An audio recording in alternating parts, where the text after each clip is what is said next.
여러분은 한국어를 당연하게 말하고 계시지만 어떤 나라에선 그 한마디가 비행기 티켓이자 가족의 생계입니다.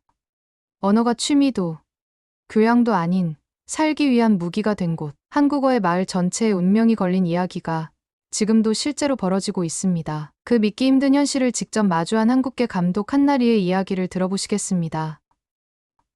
안녕하세요.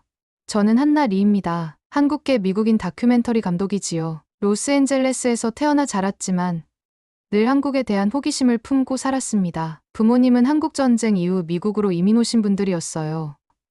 어릴 때부터 집에서는 한국어를 들으며 자랐지만 정작 한국이라는 나라에 대해서는 막연한 그리움만 있었죠.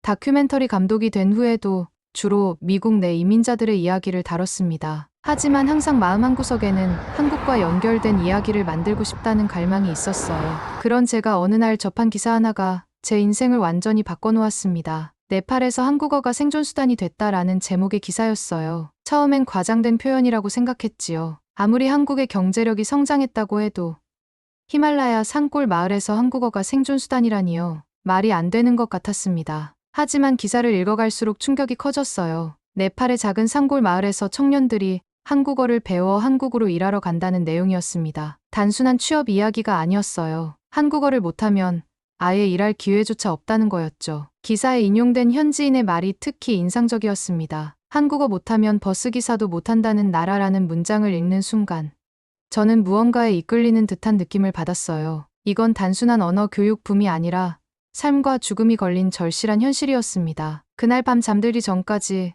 그 기사가 머릿속을 떠나지 않았어요. 제가 당연하게 여기던 한국어가 지구 반대편 어떤 이에게는 꿈과 희망의 언어가 되고 있다는 사실이 믿기지 않았거든요. 다음 날 아침 저는 카메라를 들고 네팔로 떠나야겠다고 결심했습니다. 이 이야기를 직접 확인하고 세상에 알려야겠다는 사명감 같은 것이 들었어요. 3개월 후 저는 네팔 카트만두 공항에 도착했습니다. 긴 비행 시간을 마치고 비행기에서 내리자마자 눈에 들어온 것은 한글 간판들이었어요. 정말 놀라웠습니다. 공항 곳곳에 한국어로 된 안내문이 붙어 있었거든요. 한국행 항공편 이용객, 한국 취업 상담, 한국어 통역 서비스. 마치 한국의 지방공항에 온 듯한 착각이 들 정도였습니다. 심지어 현지 여행사 광고판에도 한국 취업 보장이라는 한글이 크게 써져 있더군요. 공항 면세점에서 일하는 직원들도 간단한 한국어로 인사를 건네왔어요. 안녕하세요.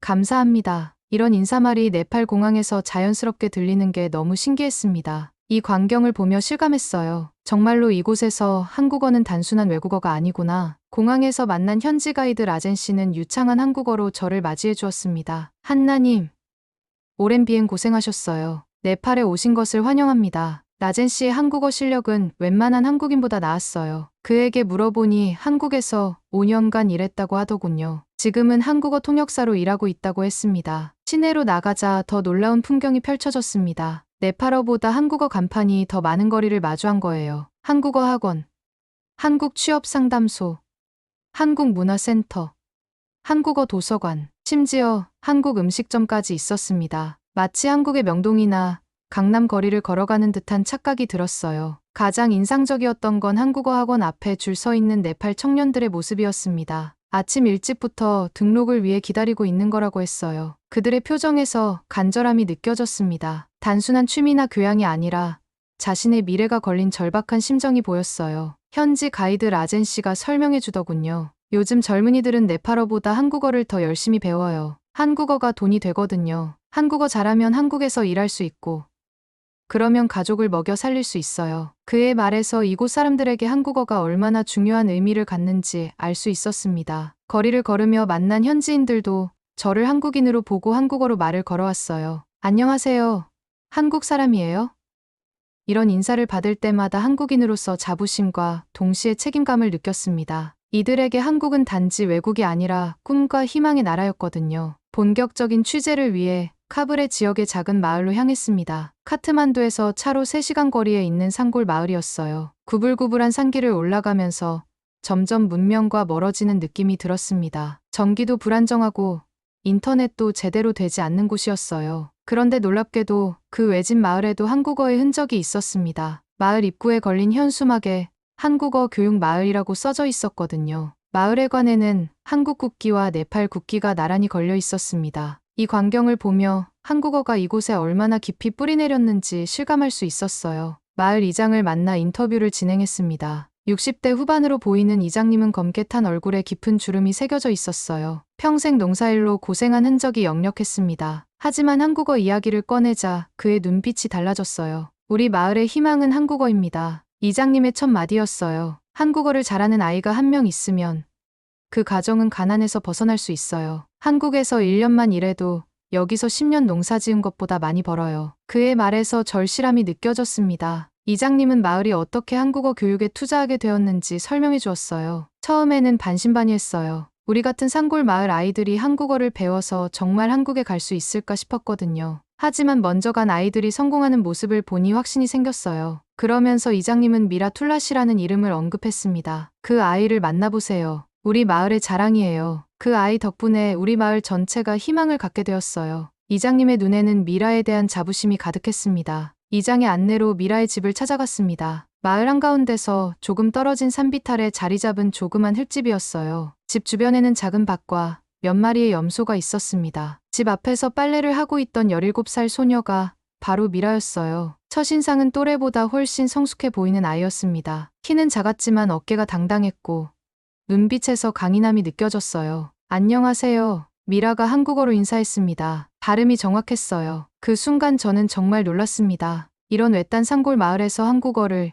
이렇게 자연스럽게 구사하는 아이를 만날 줄은 몰랐거든요. 미라는 6명의 동생을 돌보는 소녀 가장이었습니다. 부모님은 몇 년 전 산사태로 인한 사고로 세상을 떠나셨다고 했어요. 현재는 80대 외할머니와 함께 살고 있었습니다. 하지만 외할머니는 나이가 많아 거동이 불편한 상태였어요. 실질적으로 집안의 모든 일을 미라가 도맡아 하고 있었습니다. 아침 5시에 일어나서 동생들 밥 챙겨주고, 낮에는 밭일하고, 저녁엔 빨래와 청소를 해요. 미라가 담담하게 자신의 일상을 설명했습니다. 17살 소녀가 감당하기엔 너무 무거운 짐이었어요. 하지만 미라의 표정엔 절망이 아닌 희망이 보였습니다. 그리고 미라는 불평하지 않았어요. 오히려 자신이 할 수 있는 일이 있다는 것에 감사해했습니다. 가족이 있어서 행복해요. 비록 힘들지만 우리는 서로 의지하며 살아가고 있어요. 미라의 말에서 성숙함이 느껴졌습니다. 마을 사람들이 공동 기금을 모아 미라를 한국어 학원에 보내주었다는 이야기를 들었습니다. 정말 감동적이었어요. 각 가정이 한 달에 조금씩 돈을 모아 미라의 학비를 대주고 있었거든요. 월 수입이 많지 않은 농촌 마을에서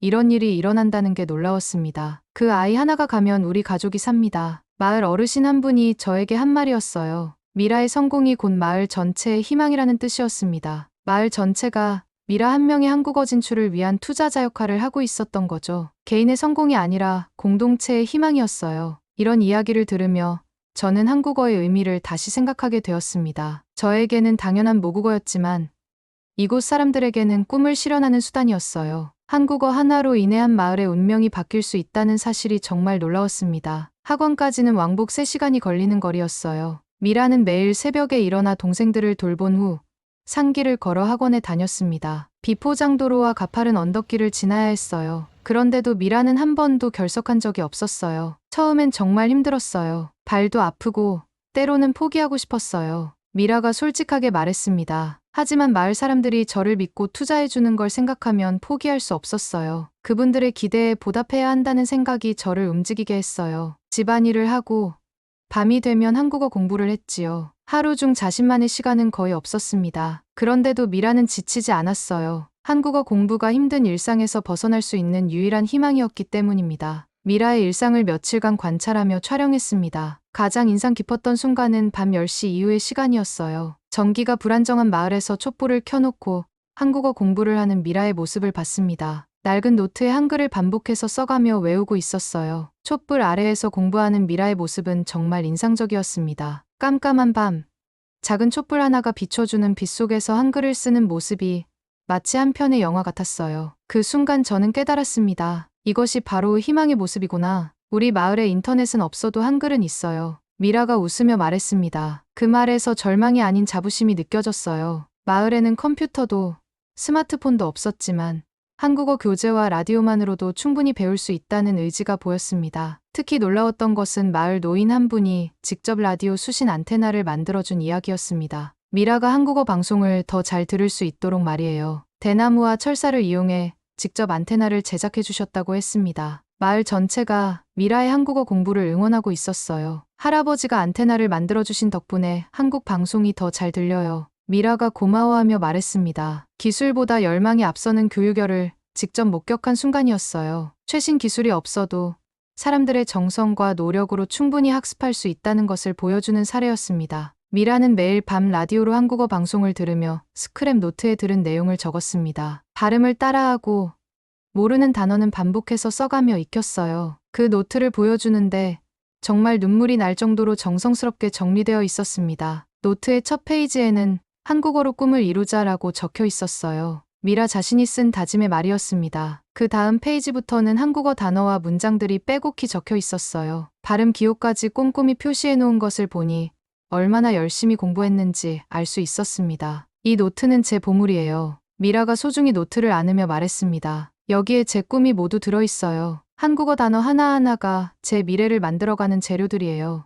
17살 소녀의 입에서 나온 말이라고는 믿기지 않을 정도로 성숙한 표현이었습니다. 몇 개월 뒤 드디어 한국 정부에서 실시하는 고용어과제 필기시험 공고가 났습니다. 미라를 포함해 마을 청년 12명이 집단으로 응시하기로 했어요. 시험 준비 기간 동안 미라는 더욱 열심히 공부했습니다. 하루 서너 시간밖에 잠을 자지 않을 정도였어요. 마을에서는 미라와 청년들을 위한 특별 공부방을 만들어 주었습니다. 마을에 관해 한 구석을 개조해서 작은 도서관 같은 공간을 조성했어요. 한국어 교재와 참고서들이 비치되어 있었고 태양광 패널을 설치해 전기 공급도 안정적으로 했습니다. 모의고사에서 미라는 놀라운 결과를 보여줬어요. 전국 상위 1%에 해당하는 점수를 받을 정도의 천재성을 보여줬지요. 다른 청년들도 미라에게 모르는 것을 물어보며 함께 공부했습니다. 미라는 자연스럽게 마을 청년들의 한국어 선생님 역할을 하게 되었어요. 미라가 가르쳐주는 한국어는 정말 이해하기 쉬워요. 함께 공부하는 청년 중 한 명이 말했습니다. 어려운 문법도 쉽게 설명해주고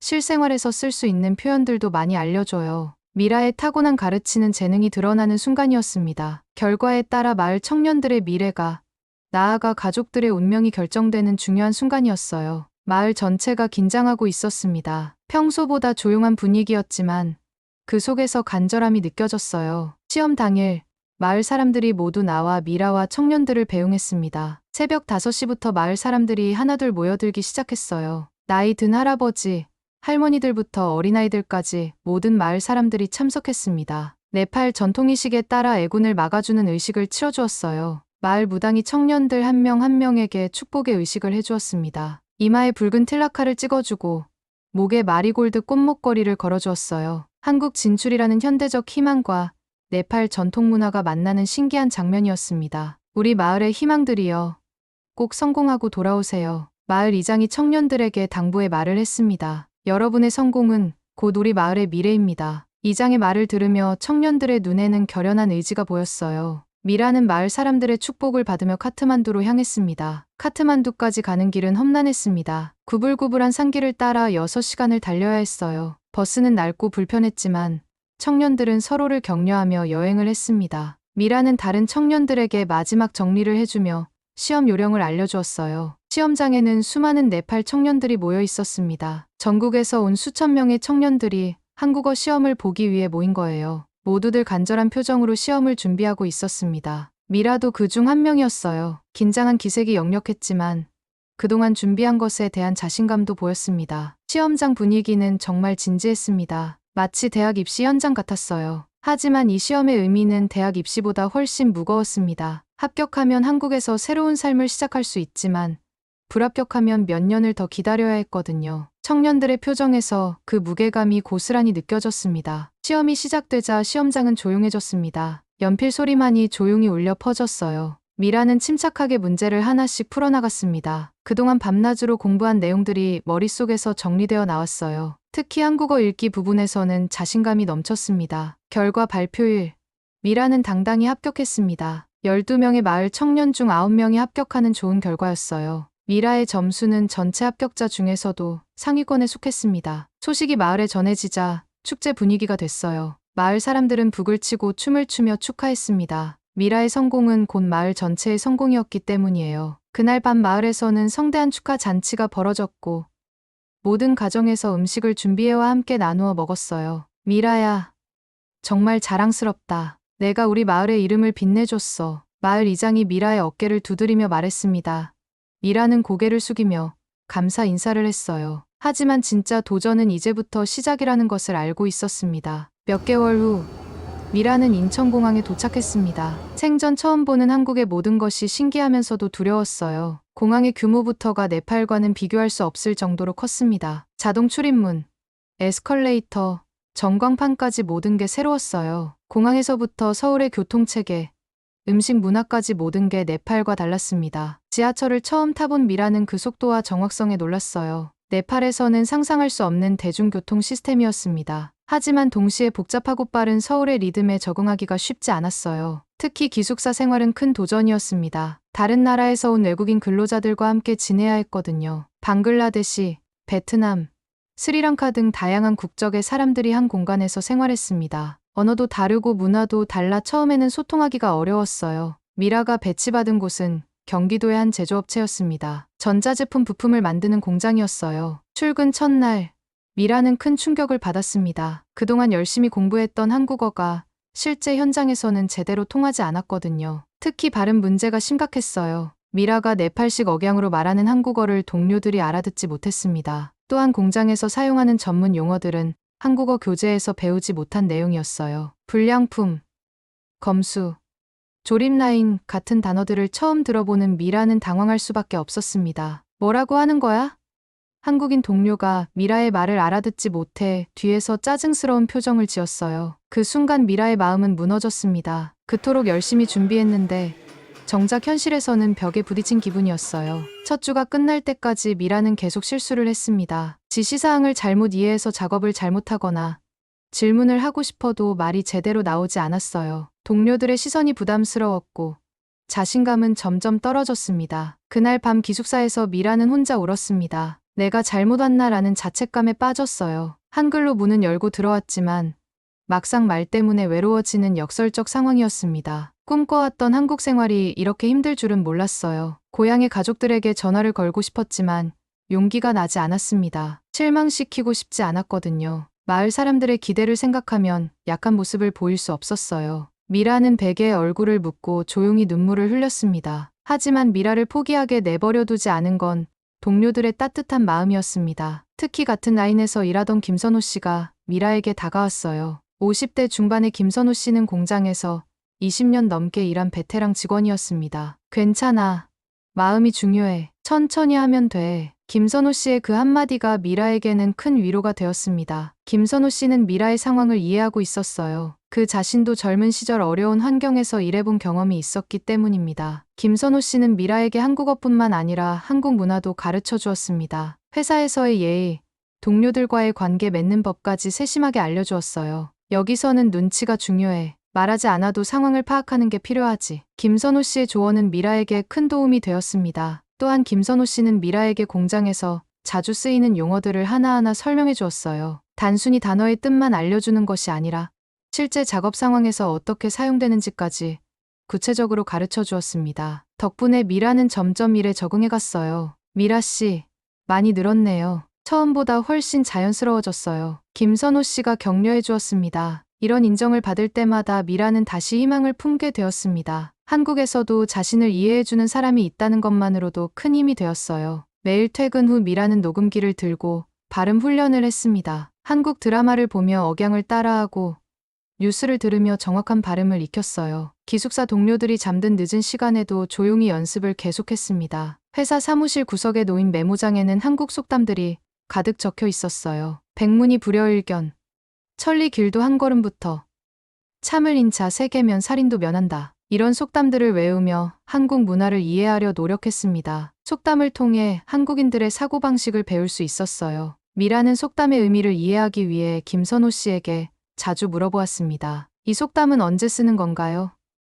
이런 상황에서 이 말을 하는 게 맞나요? 이런 질문들을 통해 미라는 단순한 언어가 아닌 문화를 배워갔어요. 몇 개월 후 회사 회식 자리에서 미라는 큰 도전을 했습니다. 그동안 회식에서는 항상 조용히 듣기만 했던 미라였는데 이번에는 용기를 내어 건배사를 하게 되었습니다. 여러분, 오늘 정말 수고 많으셨습니다. 미라가 떨리는 목소리로 말을 시작했어요. 저는 이곳에 와서 많은 것을 배우고 있습니다. 여러분들이 저를 도와주셔서 감사합니다. 건배. 미라의 건배사의 동료들은 박수를 쳤습니다. 그 순간 미라는 깨달았어요. 한국어가 아니라 사람의 마음을 배운 거였어요. 언어는 단순한 의사소통 도구가 아니었습니다. 사람과 사람을 이어주는 다리였어요. 미라가 한국에서 배운 가장 큰 것은 외국인도 존중받을 수 있다는 사실이었습니다. 미라 씨 한국어 정말 늘었네요. 발음도 많이 좋아졌어요. 동료들의 격려를 받으며 미라는 뿌듯함을 느꼈습니다. 말 한마디에 담긴 진심의 힘을 체험한 거죠. 한국어는 이제 미라에게 소통의 수단을 넘어선 마음의 언어가 되어 있었어요.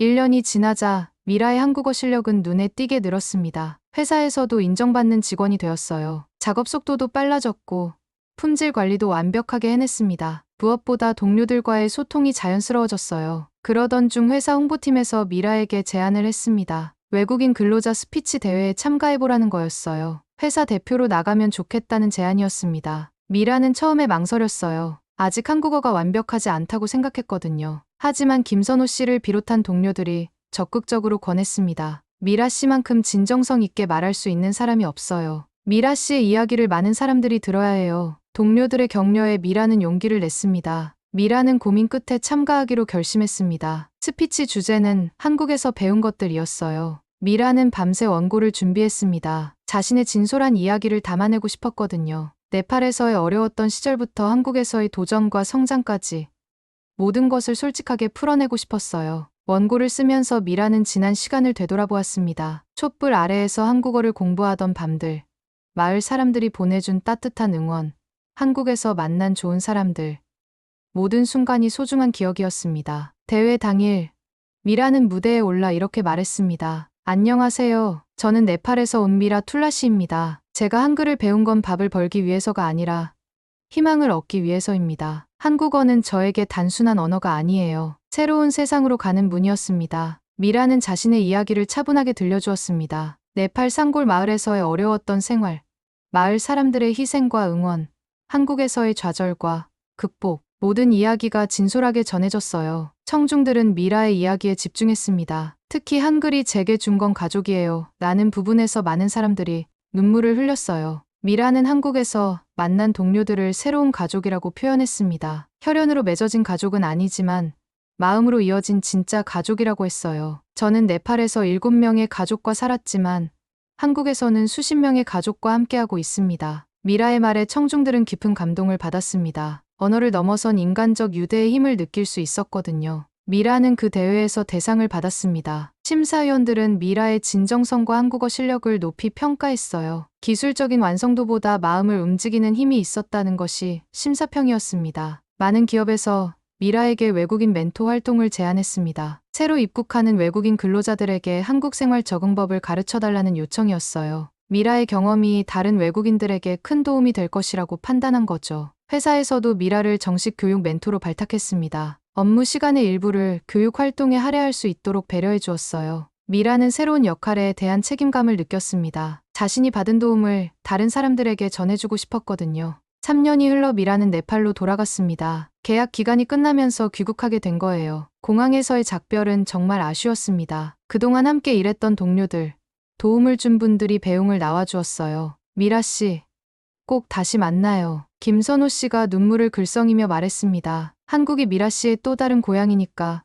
언제든 돌아오세요. 미라도 울음을 참지 못했어요. 한국에서의 3년은 정말 소중한 시간이었습니다. 고향 마을에 도착한 미라를 마을 사람들은 선생님이라고 불렀어요. 더 이상 어린 소녀가 아니라 마을의 지혜로운 어른이 된 것이죠. 미라의 모습도 많이 달라져 있었어요. 자신감 넘치는 표정과 당당한 자세에서 성숙함이 느껴졌습니다. 이제 우리 마을에도 희망이 생겼어. 라며 마을 이장이 감격해했습니다. 미라는 한국에서 번 돈을 마을 발전을 위해 사용하고 싶다고 했어요. 개인의 성공을 마을 전체와 나누고 싶었거든요. 미라는 한국에서 벌어들인 돈으로 미라 한국어 센터를 설립했습니다. 마을 청년들에게 한국어를 가르치는 학교였어요. 마을 한가운데 있던 낡은 건물을 개조해서 깔끔한 교육시설로 만들었습니다. 센터에는 최신식 컴퓨터와 프로젝터, 한국어 교재들이 구비되어 있었어요. 한국에서 기증받은 태블릿과 교재들도 속속 도착했습니다. 미라가 한국에서 맺은 인연들이 마을까지 이어진 거죠. 김선호 씨를 비롯한 회사 동료들도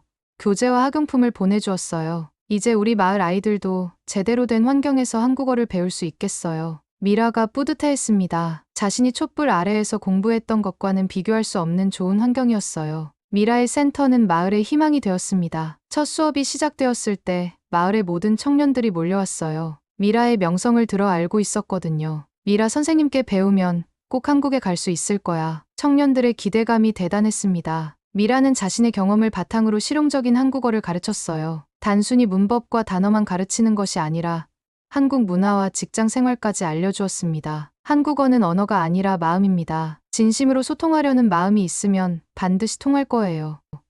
제가 미라의 이야기를 담은 다큐멘터리 미라의 말이 완성되었습니다. 1년여에 걸친 촬영과 편집을 거쳐 완성된 작품이었어요. 미라의 여정을 처음부터 끝까지 담아낸 진솔한 기록이었습니다. 다큐멘터리는 국제 다큐멘터리 페스티벌에 초청받아 상영되었고 온라인으로도 공개되었어요. 많은 사람들이 미라의 이야기에 감동했습니다. 한국인들은 자신들의 언어가 다른 나라 사람에게 이렇게 큰 의미를 갖는다는 사실에 놀라워했어요. 정말 감동적인 이야기네요. 우리 언어의 소중함을 다시 느꼈어요. 미라 씨 같은 분들을 더 따뜻하게 맞이해야겠어요. 관객들의 반응은 뜨거웠습니다. 미라의 이야기가 많은 사람들에게 감동과 교훈을 준 거죠. 마을의 한 어르신이 미라에게 이런 말을 했습니다. 미라야, 너가 사람들을 이어줬어.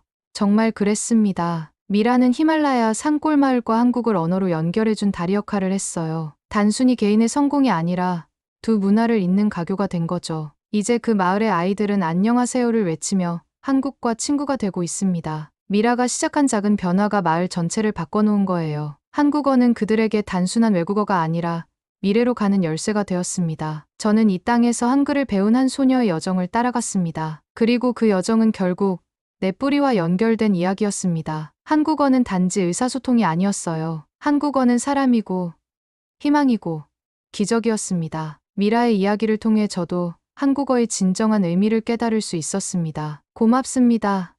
미라. 오늘의 사연 어떠셨나요? 히말라야 산골의 한 소녀는 언어를 통해 세상과 연결됐고 그 세상은 한국이라는 이름으로 열려 있었습니다. 이 이야기는 끝났지만 지금도 누군가의 밤을 밝히는 건 다름 아닌 한국어의 자음과 모음일지 모릅니다. 그리고 그것이 우리 대한민국이 가진 가장 아름다운 영향력입니다.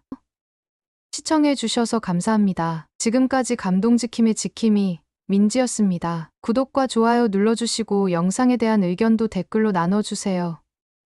다음에 더 따뜻한 사연으로 돌아오겠습니다. 감사합니다.